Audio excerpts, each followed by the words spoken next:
하여 주시고 우리에게 평강을 허락하여 주셔서 하나님의 선한 뜻을 깨닫게 하시고 주의 일들을 능히 감당할 수 있도록 우리에게 능력과 환경을 열어 주시옵소서. 주님의 은혜로 가득하게 하시고 성령의 충만한 가운데 거하게 하시며 하나님 나라를 향해서 열심히 달려가도록 저희들을 붙잡아 주시옵소서. 거룩하신 아버지 하나님, 오늘도 우리의 삶 가운데 동행하여 주시고 하나님의 놀라운 은혜를 부어주셔서 우리에게 하나님의 지혜가 넘쳐나게 하시고 하나님의 선한 뜻이 나타나게 하여 주옵소서. 아버지 하나님, 우리 예전교회를 긍휼히 주시고 예전교회 모든 성도들을 복되게 하시고 예전교회 성도들이 하나님을 향하여 기도할 수 있도록 하나님 마음을 열어 주시옵소서. 성령을 부어 주시옵소서. 아버지 하나님, 장로님들과 권사님들과 집사님들 열심히 기도하게 하시고 열심히 말씀 보게 하시고 열심히 주의 복음을 전하는 일에 앞장서도록 하나님 붙잡아 주시옵소서. 그래서 날마다 주의 은혜가 넘쳐나게 하시고 하나님의 사랑이 가득하게 하옵소서. 아버지 하나님, 오늘도 육신의 연약한 이들을 어루만져 주시고 주님 강하게 해주시고 담대하게 해주셔서 예수의 만지심을 온전히 경험하며 주의 능력 나타내게 하여 주시옵소서. 아버지 하나님, 오늘도 우리 대한민국을 긍휼히 여겨주시고 이 나라 이 민족을 주님 불쌍히 여겨 주시옵소서. 정치와 사회와 경제가 속히 안정되게 하시고 하나님 나라를 향해서 힘써 달려가도록 저들을 붙잡아 주시옵소서. 하나님의 말씀으로 새롭게 일어나게 하시고 하나님의 선한 뜻을 이루게 하여 주시옵소서. 아버지 하나님, 오늘도 주님의 말씀 안에 거하기를 원합니다. 깨닫는 지혜가 있게 해주시고 결단하며 나아가게 하옵소서. 예수님 이름으로 기도드립니다. 아멘.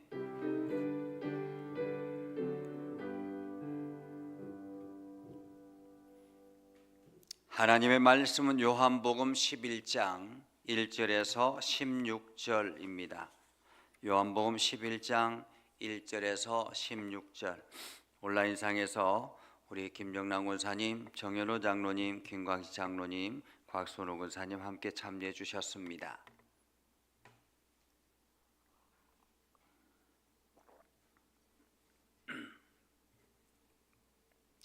요한복음 11장 1절에서 16절입니다. 다 같이 함께 한 목소리로 읽겠습니다. 어떤 병자가 있으니 이는 마리아와 그 자매 마르다의 마을 베다니에 사는 나사로라. 이 마리아는 향유를 주께 붓고 머리털로 주의 발을 닦던 자요, 병든 나사로는 그의 오라비니더라. 이에 그 누이들이 예수께 사람을 보내어 이르되 주여 보시옵소서, 사랑하시는 자가 병들었나이다 하니 예수께서 들으시고 이르시되 이 병은 죽을 병이 아니라 하나님의 영광을 위함이요 하나님의 아들이 이로 말미암아 영광을 받게 하려 함이라 하시더라.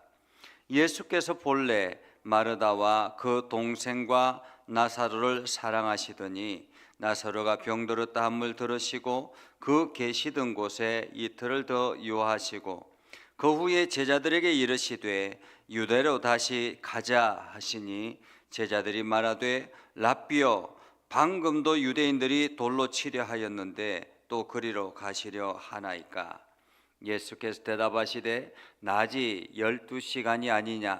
사람이 낮에 다니면 이 세상의 빛을 봄으로 실족하지 아니하고 밤에 다니면 빛이 그 사람 안에 없는 거로 실족하느니라. 이 말씀을 하신 후에 또 이르시되 우리 친구 나사로가 잠들었도다. 그러나 내가 깨우러 가노라. 제자들이 이르되 주여 잠들었으면 낫겠나이다 하더라. 예수는 그의 죽음을 가르쳐 말씀하신 것이나 그들은 잠들어 쉬는 것을 가르쳐 말씀하신 줄 생각하는지라. 이 예수께서 밝히 이르시되 나사로가 죽었느니라.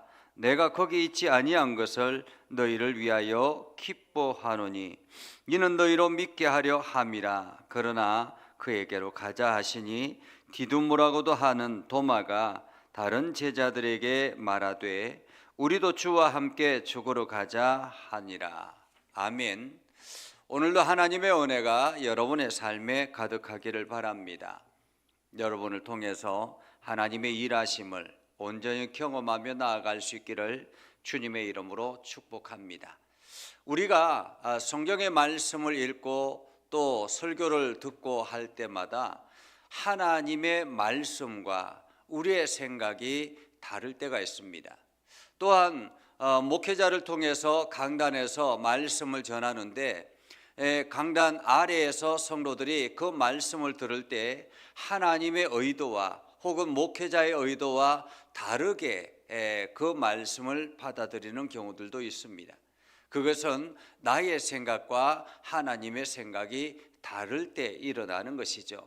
성령이 우리 마음속에 거하시면 그 의도를 정확하게 전달하게 될 텐데 성령이 내 마음속에 거하지 않을 때는 내 의도와 하나님의 의도와 상관없이 내가 자의적으로 그 말씀을 해석하는 경우들이 있습니다. 그럴 때마다 낭패를 당하게 되지요. 어쩌면은 오늘 하나님께서 예수님을 통해서 행하시는 일들도 이와 비슷한 상황이라 이렇게 말할 수 있겠습니다. 예수님께서는 정확하게 당신의 의도를 가지고 분명하게 일을 행하지만은 제자들은 다른 의미로 해석하고 받아들이는 그런 경우들을 우리는 보게 되죠. 요한복음을 제가 처음 서두에 말씀을 전할 때 그렇게 말씀을 드렸습니다.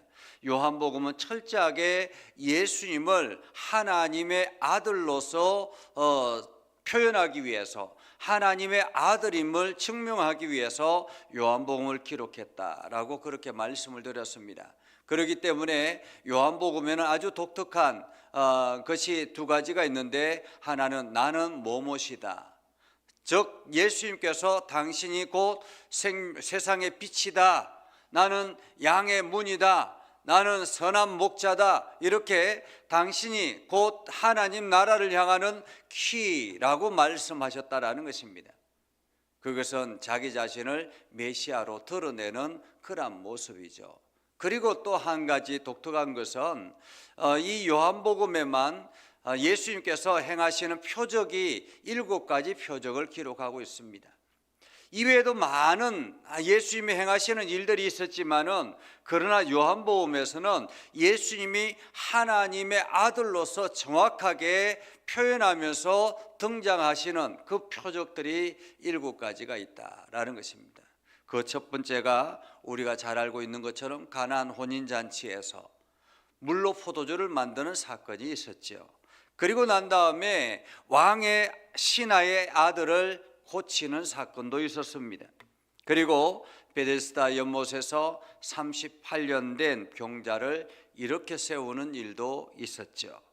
그리고 오병이어 사건을 기록하고 있었고 예수님께서 물 위를 걸으시는 그러한 모습들, 제자들이 먼저 이 바닷가 갈릴리 바다를 건너가고 있을 때에 그 물 위에서 풍랑이 일어나서 엄청나게 어려움을 당하고 있을 때 예수님께서 물 위를 걸어오시는 그런 장면, 그리고 우리가 얼마 전에 보았던 것처럼 날 때부터 맹인되었던 사람의 눈을 뜨게 하는 사건, 그리고 오늘 마지막 그 마지막을 기록하고 있는데 그 마지막은 바로 죽은 나사로를 살리는 사건이었습니다. 오늘 예수님께서 계시는 장소는 어디냐면 예수님께서 지금 계시는 장소는 요한이 세례를 베풀었던 그러한 장소였습니다. 그러니까 갈릴리 아래쪽에 있는 그러한 장소였죠. 물론 지금 그 나사로와 마리아 그 가정이 살고 있는 이 베다니와는 거리가 그렇게 멀지 않은 장소이기도 했습니다. 그렇게 예수님께서 세례를 베풀었던 그 장소에서 동일하게 세례를 베풀고 있는 그러한 상황이었습니다. 그때에 어떤 병자가 있으니 라고 말합니다. 어떤 병자가 있으니. 나중에 이 성경을 보면 어떤 병자가 있었다라고 말하는데 이 병자는 우리가 잘 알고 있는 나사로이죠. 나사로. 나사로가 있었는데 그는 어떤 사람인가라는 거예요. 오늘 성경에 보면 나사로는 마리아와 그 자매 마르다와 함께 사는 베다니에 사는 사람이었다, 이렇게 말하고 있습니다. 그런데 그 다음에 보면 마리아는 누군가라는 거예요. 나사로를 설명하기 위해서 마리아를 설명하는데, 마리아는 향유를 주께 붓고 머리털로 주의 발을 닦던 자. 향유를 머리에 주께 붓고, 여기서 향유는 이 마리아가 결혼할 때, 그때 당시에 결혼할 때 가지고 가는 아주 값비싼 향유입니다. 아주 고급이고요. 이 값비싼 향유를 이 예수님에게 발에 붓고 머리털로 그 발을 닦던 자. 이것 때문에 그때 당시에 돈깨를 감당하던 가룟 유다가 화를 내잖아요. 그리고 시험에 드는 장면이 바로 이것 때문이었죠. 왜냐하면 이 마리아가 이 향유를 주께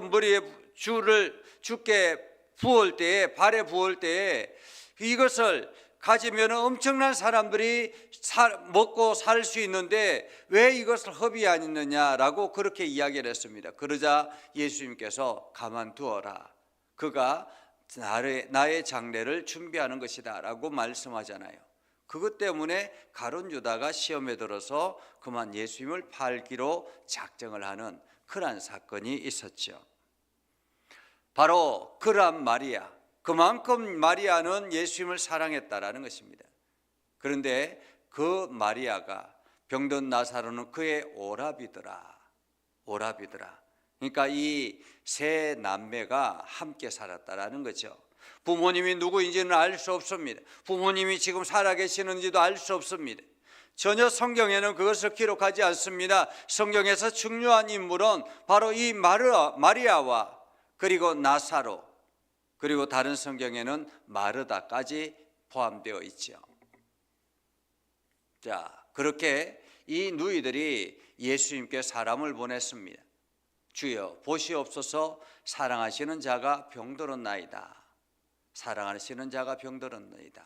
그런데 예수님께서 들으시고 이르시되 이 병은 죽을 병이 아니라 라고 말합니다. 이 병은 죽을 병이 아니라.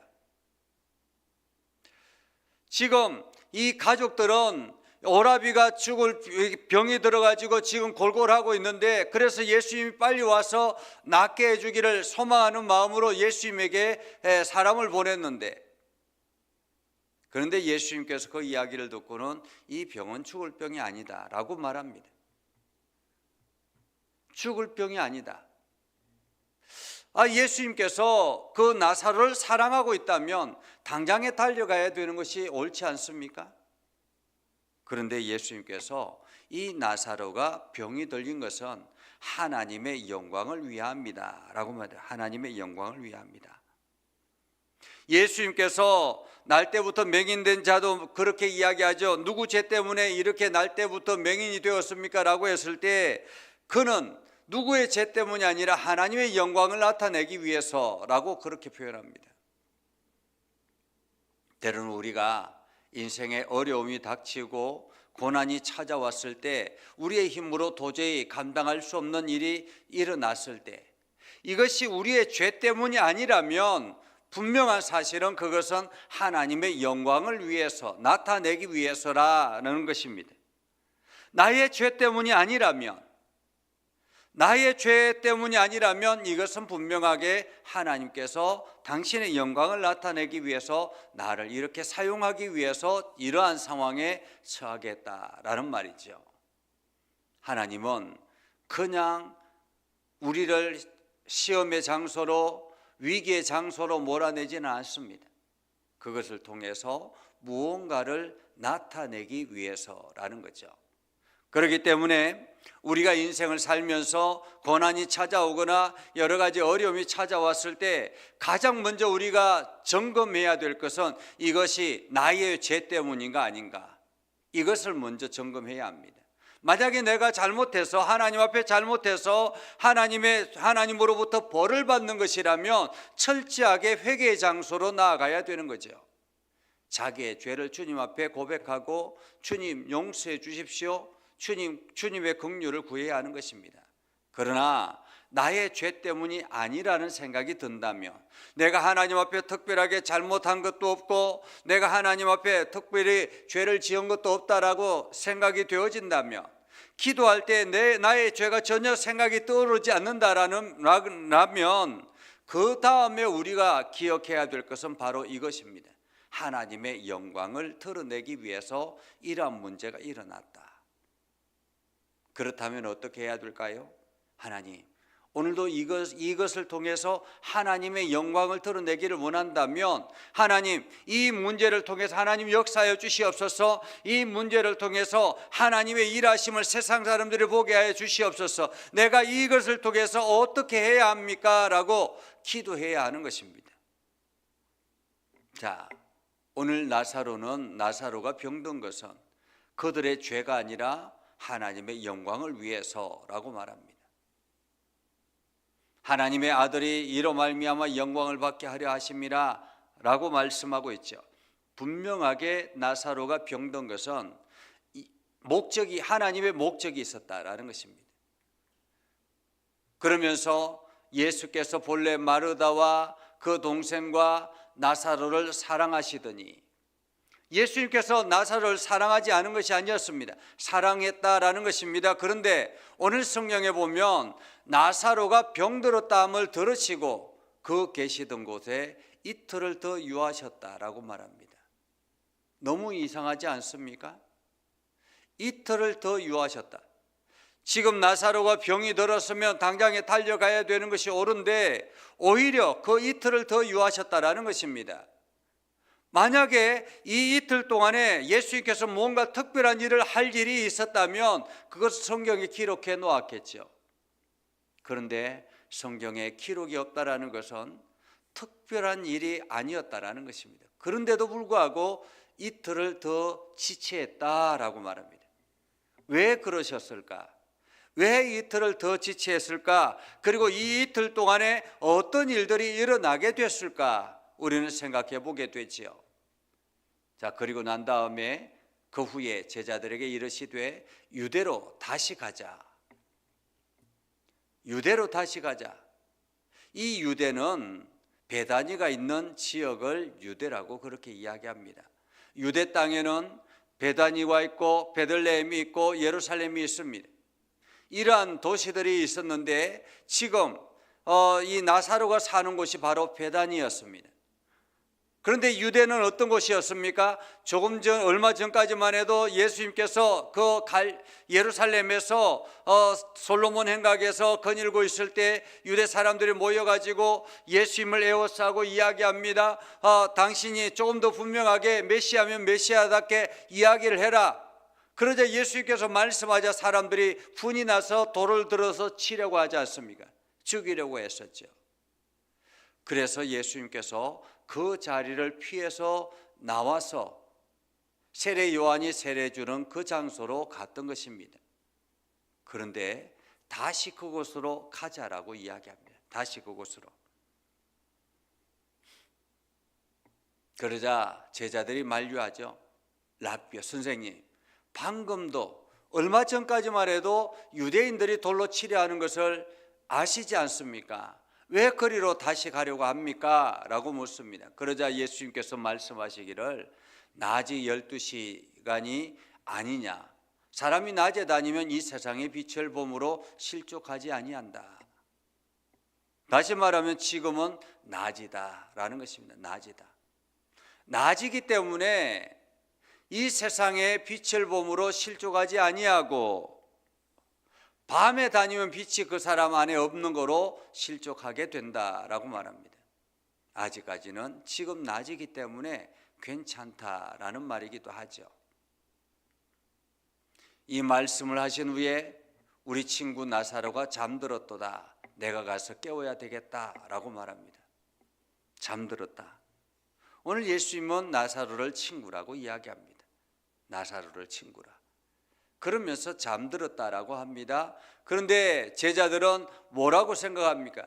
주여 잠들었으면 낫겠나이다. 다시 말해 조금 쉬고 나면 괜찮겠지요 라는 그런 뜻이죠. 쉬고 나면 괜찮겠지요. 그런데 예수님께서 말씀하시는 것은 달랐습니다. 그냥 단순히 쉰다라는 의미가 아니라 그가 죽었다라는 것입니다. 예수는 그의 죽음을 가르쳐 말씀하신 것이나 그들은 잠들어 쉬는 것을 가르쳐 말씀하셨다라고 말합니다. 그러면서 예수님께서 이야기하죠. 나사로가 죽었느니라. 나사로가 죽었느니라. 여러분, 이틀을 더 유하는 사이에 나사로가 죽은 것입니다. 이틀을 더 유하는 사이에.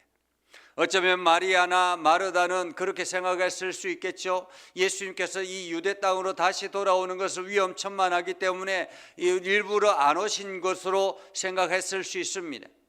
예수님도 이 유대 땅에 오면 돌에 맞아 죽을 수 있는 위험천만한 상황이니까 그래서 못 오신 것으로 생각했을 것입니다. 그런데 예수님께서 말씀하시는 것은 예수님께서 나사로가 죽을 때까지 마치 일부러 기다린 것처럼 보여집니다. 죽은 것처럼 말입니다. 그러자 내가 거기에 있지 아니한 것을 너희를 위하여 기뻐하노니 이는 너희로 믿게 하려 함이라 라고 말씀합니다. 오히려 예수님께서 나사로가 병들어 있을 때 그곳에 있지 아니한 것이 오히려 기쁘다라는 것입니다. 그리고 이것을 통해서 너희로 믿게 하려 함이라 라고 말합니다. 세상적으로는 이해가 되지 않습니다. 여러분 한번 생각해 보십시오. 여러분이 만약에 병들었습니다. 그래서 목회자를 초청했습니다. 그런데 목회자가 일부러 시간을 늦추어서 곧바로 오지 아니하고 신방을 오지 아니하고 이틀이나 더 유하다가 그만 여러분이 죽음을 맞이하게 됐습니다. 그러면 얼마나 목회자가 원망스럽겠습니까?